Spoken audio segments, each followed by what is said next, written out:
Right, so welcome back to a new video, and as mentioned to a few of the subs in the comments, managed to get my hands on an ASD 90 watt equivalent.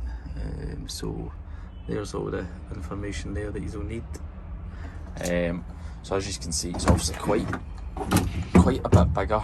I've literally just opened this up to have a quick look and put my draw wire in, and I thought I would take this opportunity to do a quick video on it. So similarities, I will see what's different from the smaller ones, the 55 and 70 watt equivalents. So straight away, there's a little bit more room to work with here, I believe. So at first I thought my flex would just have to get fished through there, but it's just going to be this wee clip. Pop this gear tray up, and then you can move that out the way, and then it's just a case of it's the exact same wee grommet here for feeding this through. So I've done that. I've already just went ahead and stabbed my hole through that, fed my flex through, and then I've just sort of tucked that out the way just to be able to get this on here. And on this one, it's push fittings, which is a good thing. It'll make it that wee bit quicker and less footy than the tiny wee screwdrivers that you need to use. That'll make it, it should make it a lot more easier to install instead of having to mess about with the 2.5mm flathead screwdriver. Going to be taking down this arc style LED in this lane here. I think the brief has already been that somebody's went up there and installed that temp, but didn't have any suitable fittings to hand. But now that I've got it, I'm just going to do this. I've got a handful of these to install today, so I'll maybe jump in and out of a few of them if I can sort of show you anything different or any issues that I'm finding with them. But I'll crack on and out and install this. Should maybe mention as well, this one is the one with the narrow or the short spigot, they call it. I believe that they're going to be getting in the wider spigot or the wider neck ones, obviously just depending on the style of pole arm that we're going to be using. Instead of having to maybe use, if it's like going to be the thicker diameter pole arm, if we're going to be cutting down top entry style, for instance, we would then maybe need to use a reducer to fit these ones. But I think we're going to be buying a mixture of both, and we're just going to be getting them to suit. So I'm up at my pole box, do the usual, and actually I have it in good authority that this temp here has literally just been installed in the last few days, and that's what we're dealing with. So we'll take a fuse out just to be on the safe side as always. And the only issue with taking this fitting down is I'm hoping that flex doesn't want to slide off this way. But I'm also noticing over there, obviously it's been dipped into that pole box and that's just been left wide open. I don't understand why, but that's not my issue. So I'll crack on and get this fitting off. Right, so pre-emptying it, that's going to be a nightmare. I've slid that all the way over there just in the event that this wants to go sliding off. It's happened, or I've seen it happen before, but to be fair, there's actually not too much weight in this one. And for inside that, I'm not messing about with undoing connections and all that. I've got plenty of length on my flex here, so just snipped it, loosen off my gland, and then I'm just going to unloosen my grub screws. It'll be a 5mm to get them off, and generally these come off pretty easy. Slide that off and then I'll come back in. I should note, in the future I'll do a full in-depth install of one of these ASD 90 watt equivalents with a head cam and all that stuff, and I'll literally go through it step by step and second by second with you, but today's just going to be a wee sort of introduction of them. Right, so as you can see, that's it mounted. First thing I can say about it, and actually just because it's that bit bigger, it's just a wee bit more awkward and cumbersome to work with. The smaller ones I was able to basically hold in between my legs and feed the flex through, whereas this one's a bit of a faff with having to take that out, sit it to the side, hold it with another hand and then try to pull that through as well. But eventually got there with it, and then it's just going to be a case of feeding that in so that it sits flat, and then obviously just nicking my flex and dealing with that. Another thing that I quite like here is there's a little bit more room here on this cable grip so that I can fit my cables in there, whereas on the smaller ones there was literally hardly any room to get the cable grip on the double insulation. So that's another thing that's a slight positive on these. Still not a fan, but better than the smaller size. Right, you can see that's connected in there. Still no, I don't want to be overly critical on this, but still no a great amount of space there. You're still faffing about. I still don't know if I prefer the smaller size, because for as much as they're still rubbish, they're easier to work on, I think, or they might be a wee bit easier to work on. Because getting that in just was a bit tight.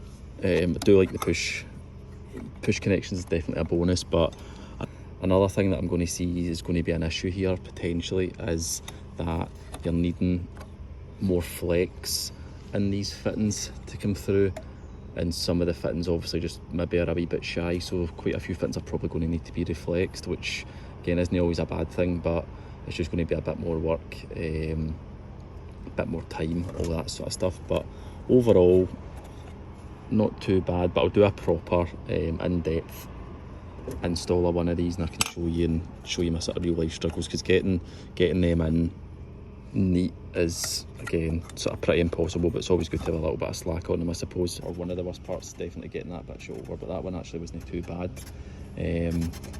Another thing actually, and it's a common issue on every fitting nowadays, is if you need to get two flexes into this, if it's a feed column or whatever, you've got absolutely no chance of getting it through that gland. Again, I think I mentioned it in a previous video where people are ripping out that rubber grommet, so that's going to be another issue here, even though it's got the room for the switch wire for the photocell.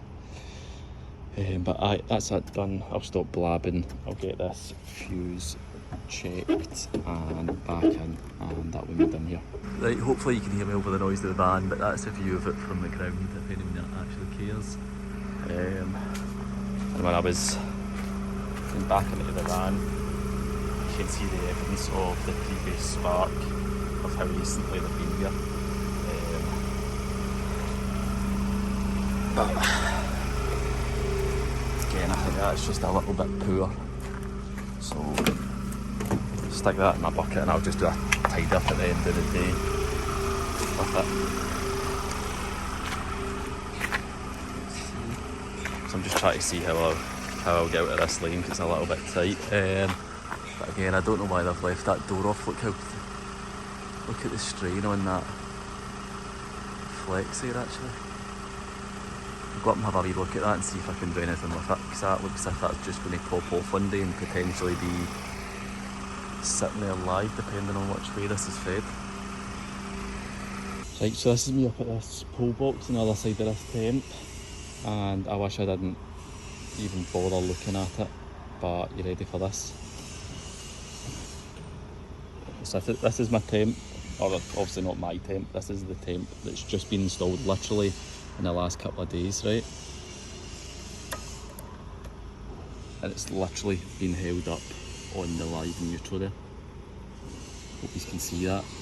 It's literally like the strain is on the live and the neutral, and whatever way this is fed, if it's fed from that side, this is inevitably going to pop off one day in a high wind or something like that, and potentially leave live ends sitting down there. And you've got to remember, none of this stuff in the street light is on RCDs, or there's only the odd circuit here and there that I know of that's on RCBOs, so there's no chance of this, or this is unlikely to even trip if that does pop out and just sits lying on the ground.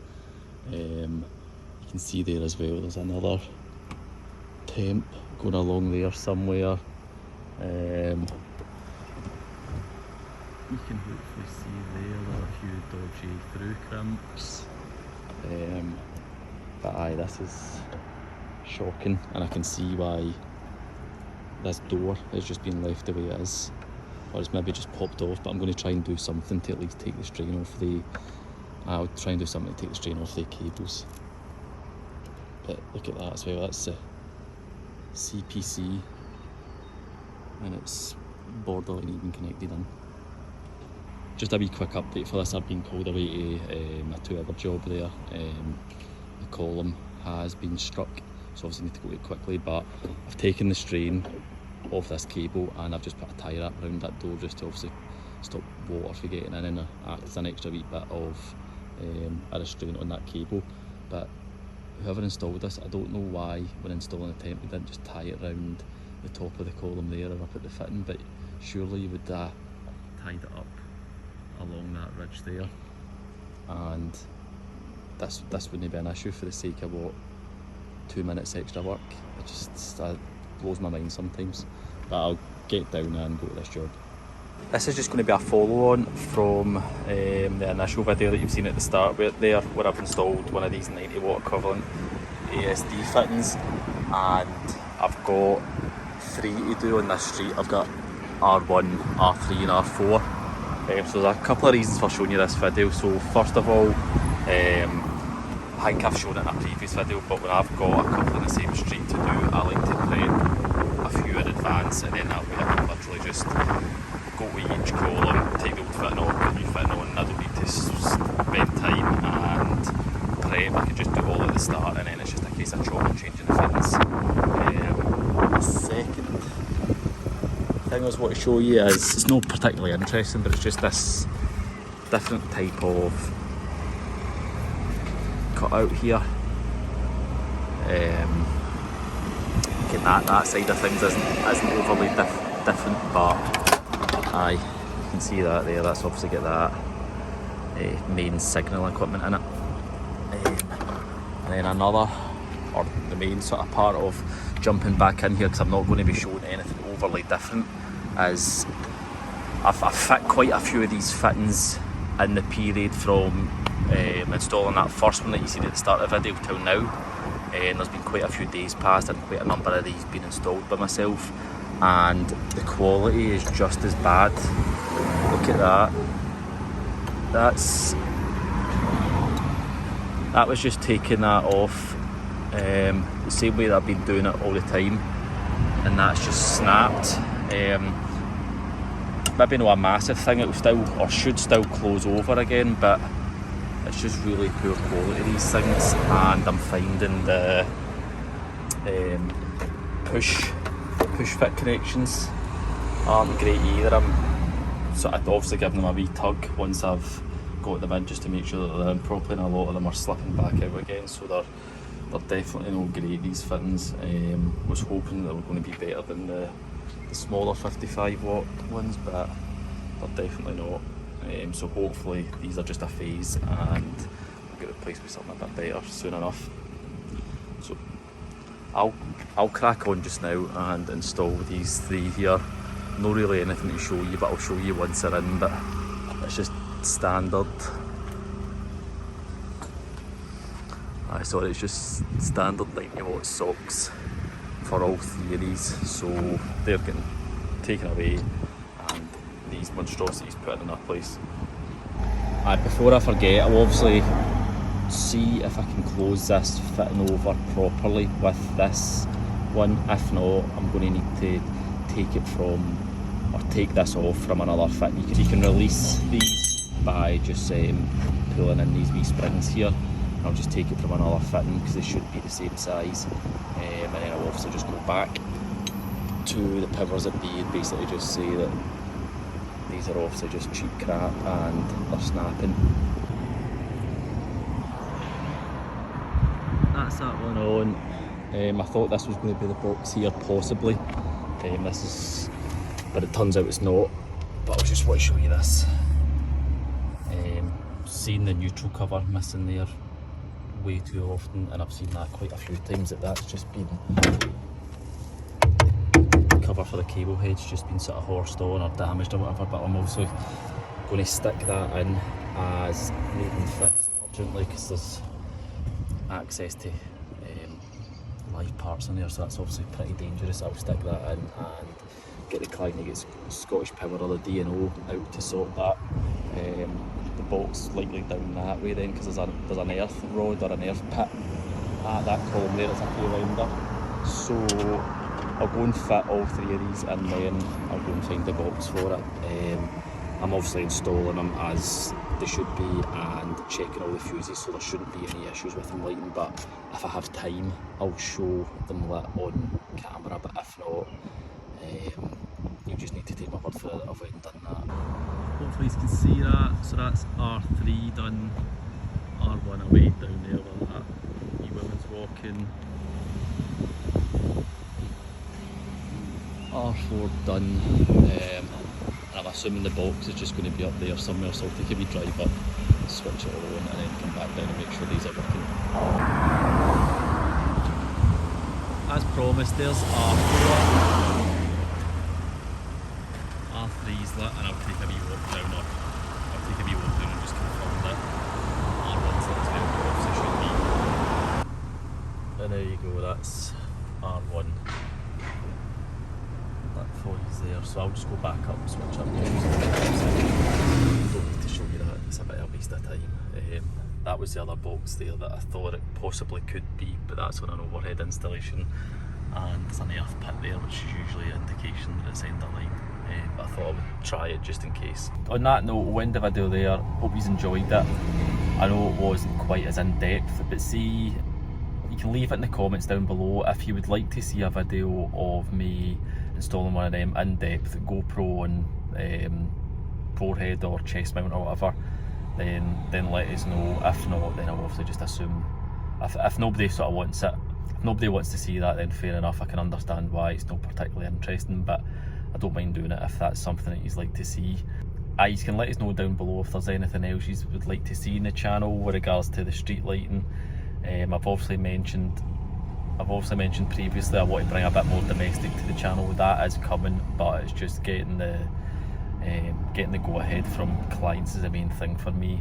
As soon as I request that, with a lot of the recent domestic work, I just get a funny look off them. They don't quite understand that I want to show on my YouTube channel. I've explained to them that I've got X amount of subs, all that sort of thing, and they really don't. They're not up for it, which is fine. It's their decision, it's their house at the end of the day, and it's obviously their belongings. It's possibly going to be on shot or in shot, so I can understand why.